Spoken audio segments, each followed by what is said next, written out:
Green apophyllite said to me, never mind helping, celebrate beauty instead. And then it said, never mind helping, celebrate beauty instead. And it repeated this multiple times over. And I think the reason it repeated it multiple times over is because the first time it probably said, never mind helping, celebrate beauty instead. And I probably said, okay. And I was like, no, get this. It was saying, never mind helping to the guy who had tried to save the trafficked victims, who had tried to save the planet, who had tried to save the world, who had tried to save his family and his friends, and just was so freaking desperate to help anyone. It said, never mind that, like, chill for a second, celebrate beauty instead. What Green apophyllite did was it gave me a direct, practical invitation. It gave me something to fixate on. It gave me something else to do. That invitation has never stopped returning. Yeah.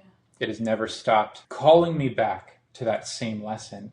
And it is the very invitation that both Laura and myself decided at a certain point that we were just going to say yes to wholly. Yeah. We have not stopped. At every opportunity that you have. Yes. I mean, and this, when you say every opportunity, we're talking about all day, every day, over and over again. Every time your mind jumps into, yeah, but what about you're corralling it and you're choosing, again, to celebrate beauty instead. Yeah, but what about the election? Celebrate. Yeah, but what about this? Celebrate beauty instead.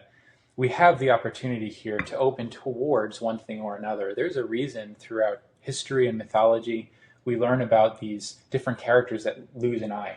A great example of this is Horus. Horus is an Egyptian mythological character, and Horus lost an eye. The idea was that Horus became, this is what it mythologically represents, Horus became blind to one thing in order to become clearly aware of another. Lost the ability to see one thing in order to become capable of perceiving another thing. What we're becoming blind to is that which is not equal to the truth. Mm-hmm. What we are opening to is the truth. We're becoming blind to those things we might be critical of, those things we don't like, those things that are ugly or gross or whatever. They don't exist. As far as fixation is concerned, they do not exist.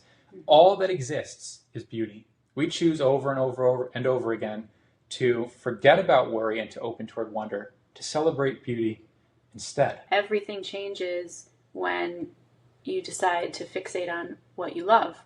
You can ignore the rest. Focus on what you love. And your world will transform around you based on what you're choosing to focus on within. Yeah. Okay, fixation. What some of you may be hearing is kind of like what you described, where it's like we need to become ambitious in a particular direction. That's not what we're describing. This is subtle. This is subtle, by the way, but significant. Green apophyllite is, again, the most perfect example. It didn't say, Timothy, this is how you need to save the world. It didn't say, hey, you've wanted to have your own business, quit your job. And do that, part the waters, make it happen no matter what. That's not what we're describing. It told me to celebrate beauty.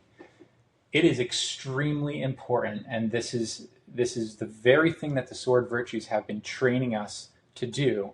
It's very important to discern what we're offering that full force of ourselves to. Mm-hmm.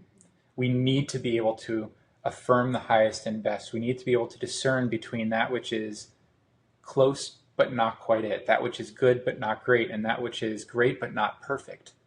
We're always aiming for the biggest thing. The difference between saying, I'm going to quit my job, and saying, I'm going to choose to celebrate beauty no matter what, is vast beyond measure. They are different worlds, altogether different worlds. If you choose to celebrate beauty, that will impact not just your profession, but also your relationships and also your way of perceiving yourself. Oh my goodness, huge, huge factor. And also money and everything else that we tend to get bent out of shape over. If you decide, I'm going to make $10,000 a month, that's great and all, but it's small-minded, frankly. Green apophyllite didn't tell me to do any of those things. It told me to do the one thing that explodes open to include all of those other things. That's what this fixation is inviting us to. Man, Laura, I'm so happy that you inspired that, because if we had gotten through this conversation without putting an explicit point on that, I think I, as a listener, would have walked away thinking like, okay, so what am I supposed to fixate on? What am I supposed to do? Right. You have an answer now. The answer is the same answer for you that it is for us, as it is for everyone. If you're going to fixate on something, fixate on life with a capital L. Fixate on wonder, on beauty, on love, on truth, on that which ignites the spirit in you to expand. That's what you fixate on.